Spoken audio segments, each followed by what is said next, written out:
नमस्कार दर्शक बंधु मु मुन्ना कुमार आपण को एमआर ओडिया न्यूज वन को स्वागत। आज हूँ 12 अगस्त बुधवार। आज रही top 20 news ration card Subhadra टंका भत्ता टंका एम योजना खबर सहित अनेक गुड़िए टॉप 20 न्यूज अच्छी। भिडियो को शेष पर्यंत देखा सहित आपण जिलार नाम लिखि दिंतु। डेरी नक चलून जाना आज कौन रही अपडेट। प्रथम खबर वर्षा को लेकिन अलर्ट एवं 16 जिला को येलो अलर्ट कर पाणीपाग विभाग। राज्य में आहरी 5 दिन पर्यंत प्रबल बर्षिब। तेणु अगस्ट 13 पर्यंत केतक स्थान में प्रबल अति प्रबल वर्षा आरंभ हो। भद्रक केन्द्रापड़ा जगतसिंहपुर को ऑरेंज अलर्ट जारी कराई। अनुगुल एवं केन्दुझर को भारी वर्षा की सतर्कता कर 50 रु 60 किलोमीटर बेगर पवन सहित मत्स्यजीवी को समुद्र को जावाई बारण कराई। तेणु आपण मैंने जारी रखुद आज 5 दिन पर्यंत प्रबल अति प्रबल वर्षा हेब। परवर्ती खबर स्वाधीनता दिवस पूर्व सबकि प्रस्तुत एपटे पीएमजी छक चली दृश्य आउ सेपटे सरकार घरे घरे तिरंगा पक्षर आयोजन होईची। बीजेपी पक्षर आयोजित तिरंगा यात्रा रे शताधिक लोक सामिल होईचंती। 300 फुट विशाल तिरंगा धरी लोक माने बेतनटी बजार परिक्रमा करथिले। अवसर सैनिक महिला छात्र छात्री विभिन्न संगठन सदस्य जोग देइथिले। बड़साई विधायक सनातन बिजुली सामिल होई 13 रु 15 अगस्त घरे घरे तिरंगा उत्तोलन आह्वान देइथिले। परवर्ती खबर आज 5 घंटा दर्शन बंद रहिबो। जो माने श्रीमंदिर जाउचंती जानी रखंतु। तेबे श्रीमंदिर पवित्र चिता लगी अमावास्या नीति एथिपाई भोग मंडप पर अपराह्न 2 संध्या 7टा पर्यंत 5 घंटा सर्वसाधारण बंद रहिबो। तेबे संध्या 7टा पर जेमिति साधारण दर्शन होउतला सेमिति दर्शन व्यवस्था रहिबो। परवर्ती खबर आज पूर्ण सूर्य पराग भारत पई केते विपद। भारत से भाई भत्ता टंका को लेकिन बड़ अपडेट 60 रु 79 बयस लोक 1000 टंका 79 रु अधिक लोक मान जमी दिव्यांग एवं ता सहित विधवा एवं जो माने 80 वर्ष ऊर्ध्व हिताधिकारी 3500 जोगाई दिया बोली सरकार कहते। ऋण छाड़ तो आपण मैंने जानते प्रत्येक दिन सरकार कहते चाषी ऋण छाड़ हम कौ मैंने जो मान आर्थिक संबल ना इनकम जीरो चाषी ऋण सुझी पार बन्यार क्षयक्षति होती ऋण छाड़ अच्छी सूचना मिलूँ। आकाश में सूर्य पराग दृश्यमान हेब ना। पराग समय भारत राति होइतिबारु देशर कौन स्थान में पूर्ण आंशिक पराग देखा ना। यही सूर्य पराग चंद्र सूर्य को संपूर्ण ढांकीदेव। ग्रीनलैंड आइसलैंड उत्तर आटलांटिका एवं रूस एवं स्पेन पर्तुगाल यही सूर्य पराग देखा बेसकर भारतीय समय अनुसार ग्रहण प्रक्रिया आज राति 9:04 रु अगस्ट 13 गोटे 28 पर्यंत चलिबो। एही समय राति होइतिबारु भारत रे दृश्यमान हेबो नाही।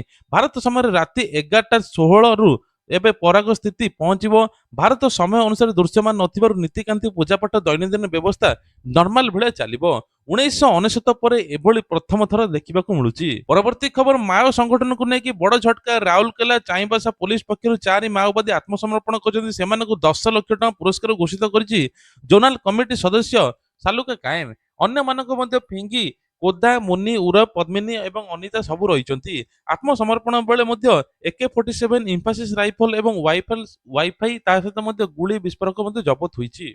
परवर्ती खबर अंडा पाउडर रप्तानी रे ओडिशा एबे आउ एक पाद आगु बढ़ुची। प्रथम थर ପାଇଁ कि बलांगीर रे 22 टन अंडा पाउडर ऑस्ट्रिया को पठा जाइछि। विदेशी बाजार को नजर रखी 2047 टा अंडा उत्पादन 5 गुण बढ़िया ପାଇଁ राज्य रे अति कम रे 10 टी अंडा प्रोसेसिंग यूनिट स्थापन करा जाय बोली कुआ जाउची।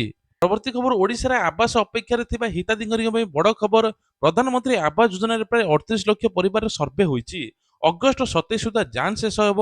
सेप्टेम्बर सुधा ओडिशा ପାଇଁ प्रथम पर्यायर आवास आवंटन हेब।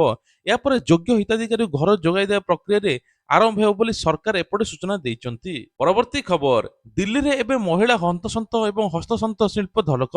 नुआ दिल्ली रे साकेत रे प्रथम थर ପାଇଁ कि खोलिछि ओरमास पॉप अप पॉप स्टोर। एठारे 14 जिल्लार 30 टी अधिक प्रकार सामग्री मिलिबो। संबलपुरी कोटपाड एवं हबसपुरी टसर खंडुआ एवं शाढ़ी एवं ड्रोकरा भली विभिन्न प्रकार जिनिस मिलिबो। एही स्टोर अगस्ट 11 रु सेप्टेम्बर 10 पर्यंत चलियो बोली सूचना मिलुची। परवर्ती खबर ओडिशा रे राजस्व आदाय बढ़िला बढ़िची विकास खर्च मध्य। ओडिशार अर्थनीति को लेकिन बड़ खबर मुख्यमंत्री मोहन चरण माझी अर्थ विभाग समीक्षा करिसेंती। चलित वर्ष जुलाई सुधा राज्य रे मोट राजस्व आय 61,593 कोटी टंका होईची। गत वर्ष तुलन में 7.3% अधिक रही।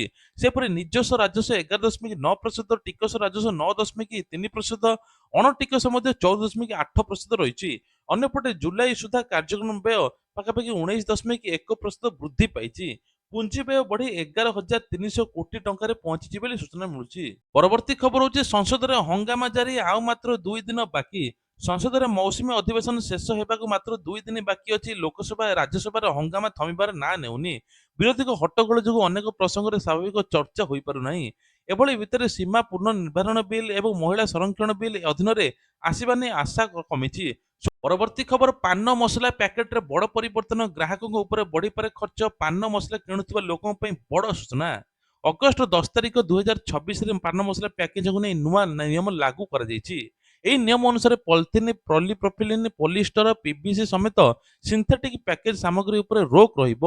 ଏଣିକି କମ୍ପାନୀ ଗୁଡ଼ିକ କାଗଜ, ପେପର ବୋର୍ଡ ଏବଂ ସେଲୁଲୋଜ ଏବଂ ଚିନ୍ ଏବଂ କାଚ ଭଳି ସାମଗ୍ରୀ ବ୍ୟବହାର କରିବ। କିଛି ଦିନ ଭିତରେ ଆସିବ 10 ଟଙ୍କିଆ 20 ଟଙ୍କିଆ ପ୍ଲାଷ୍ଟିକ ନୋଟ। ଏଣିକି ବଜାରରେ ଦେଖିବାକୁ ମିଳିପାରେ ପ୍ଲାଷ୍ଟିକ ନୋଟ।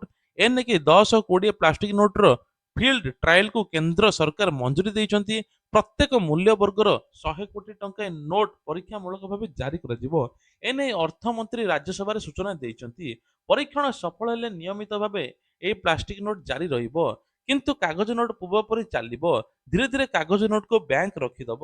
ତାପରେ ପ୍ଲାଷ୍ଟିକ ନୋଟ ଚାଲିବ ବୋଲି କୁହାଯାଉଛି। ପରବର୍ତ୍ତୀ ଖବର, ରାମ ମନ୍ଦିର ପାଇଁ ପ୍ରଥମ ହେବ ସିଓ। ତେବେ ରାମ ମନ୍ଦିର ପାଇଁ ପ୍ରଥମ ସିଓ ଏବେ ଆବେଦନ ଆରମ୍ଭ ହୋଇଛି। 5,300 ଆବେଦନରୁ 18 ଜଣ ସର୍ଟଲିଷ୍ଟ।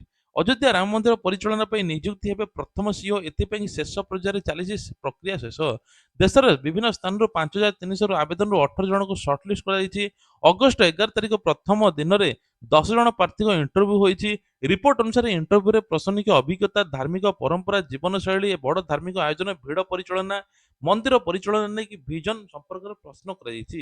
ପରବର୍ତ୍ତୀ ଖବର, ଆଜି ବିଶ୍ୱ ହସ୍ତୀ ଦିବସ। ଓଡ଼ିଶାରେ ବଢୁଛି ହାତୀ ମଣିଷ ସଂଘର୍ଷ। ଆଜି ବିଶ୍ୱ ହସ୍ତୀ ଦିବସ। 2024 ଗଣନା ଅନୁସାରେ ରାଜ୍ୟରେ ପ୍ରାୟ 2103 ହାତୀ ଥିଲେ। କିନ୍ତୁ ଅଧ୍ୟୟନ ପରେ ଓଡ଼ିଶାରେ ଜଙ୍ଗଲ ପ୍ରାୟ 1700ରୁ 1800 ହାତୀ ରହିଥିବା କ୍ଷମତା ରହିଛି। ଫଳରେ ହାତୀ ଖାଦ୍ୟ, ଜଳ ଏବଂ ଜନବସତି ଆଡକୁ ମାଡ଼ି ଆସୁଛନ୍ତି। ମଣିଷ ହାତୀ ସଂଘର୍ଷ ବଢୁଛି।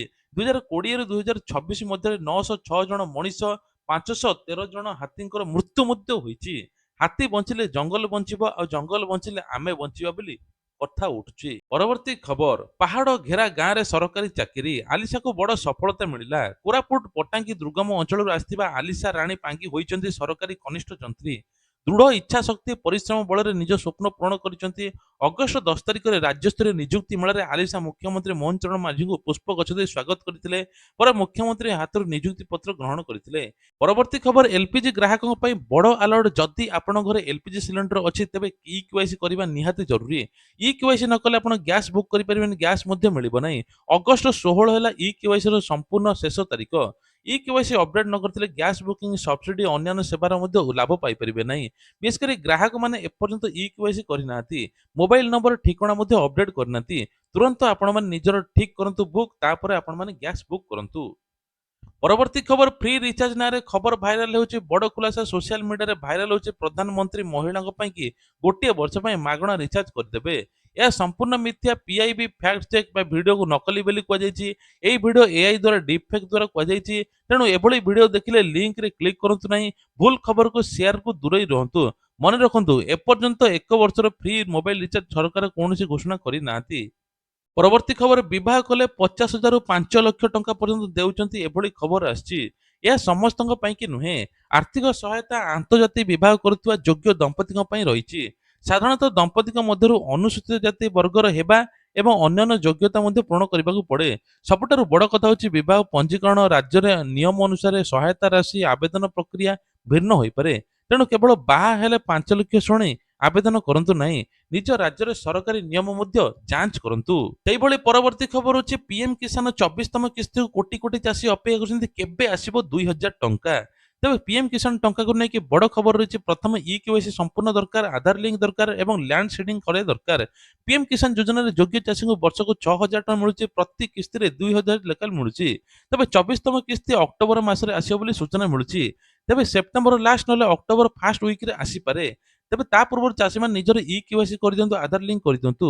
ପୂର୍ବରୁ 23ତମ କିସ୍ତି ଯେଉଁମାନଙ୍କୁ ଆସିନି, ଆପଣ ଡକୁମେଣ୍ଟ ଠିକ କରିଦେଲେ 23 ୱିଥ୍ 24 ଦୁଇଟି କିସ୍ତି ମିଶି 4,000 ଟଙ୍କା ଆସିବ। ବାପ ପୁଅ ନାଁରେ ଅଲଗା ଅଲଗା ଜମି ଥିଲେ ମଧ୍ୟ 2 4,000 ଆସିବ। ପରବର୍ତ୍ତୀ ଖବର, ବିନା ଇନ୍ସୁରାନ୍ସରେ ଗାଡି ଚଳାଇଲେ ସାବଧାନ। ଏଣିକି ଫାଇନ ନୁହେଁ, ଗାଡ଼ି ସିଜ୍ ହେବା ସହିତ ଆର୍‌ସି ମଧ୍ୟ ବାତିଲ ହେବ। ତେବେ ଓଡ଼ିଶାରେ ବିନା ଇନ୍ସୁରାନ୍ସ ବା ପଲ୍ୟୁସନ ସାର୍ଟିଫିକେଟ୍ ବିନା ଗାଡ଼ି ଚଳାଇଲେ ଏବେ ପରିବହନ ବିଭାଗ କଡ଼ା ଆଭିମୁଖ୍ୟ ନେଇଛି। ନିୟମ ଉଲ୍ଲଂଘନ କଲେ ଗାଡ଼ି ଜବତ ହେବ, ଗାଡ଼ିର ରେଜିଷ୍ଟ୍ରେସନ ବା ଆର୍‌ସି ବାତିଲ ହେବ। ସୁପ୍ରିମକୋର୍ଟଙ୍କ ନିର୍ଦ୍ଦେଶ ଅନୁସାରେ ନିୟମକୁ କଡ଼ାକଡ଼ି ଭାବେ ଲାଗୁ କରିବା ପାଇଁ ଅଧିକାରୀଙ୍କୁ କୁହାଯାଇଛି। ତେଣୁ ରାସ୍ତାରେ ଯେକୌଣସି ଗାଡ଼ି ଇନ୍ସୁରାନ୍ସ ବା ପଲ୍ୟୁସନ ନଥିବ ତୁରନ୍ତ ଯାଞ୍ଚ କରାଯିବ। ସେଇ ଗାଡ଼ିକୁ ମଧ୍ୟ ଜବତ କରାଯିବ ବୋଲି ସୂଚନା ମିଳୁଛି। ପରବର୍ତ୍ତୀ ଖବର ସୁଭଦ୍ରା ଟଙ୍କାକୁ ନେଇକି ଆସିଲା ବଡ଼ ଅପଡେଟ୍। ରାଜ୍ୟରେ ଏବେ ସୁଭଦ୍ରା ଟଙ୍କା ମିଳିବା ପାଇଁ ଯାଉଛି। ଏ ନେଇକି ହଜାର ହଜାର ମହିଳାମାନେ ଅପେକ୍ଷା କରିଛନ୍ତି।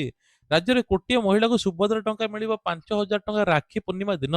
ଯେଉଁମାନଙ୍କୁ ପୂର୍ବ କିସ୍ତି ମିଳିନି ସେମାନେ ଦୁଇଟି କିସ୍ତି 10,000 ଟଙ୍କା ପାଇବେ। ତା ପୂର୍ବରୁ ଯୋଗ୍ୟ ଅଛନ୍ତି କି ନାହିଁ ନିଜର ଇକେୱାଇସି ଷ୍ଟାଟସଠୁ ଆରମ୍ଭ କରି ଡିବିଟି ଲିଙ୍କ ଚେକ୍ କରିଦିଅନ୍ତୁ।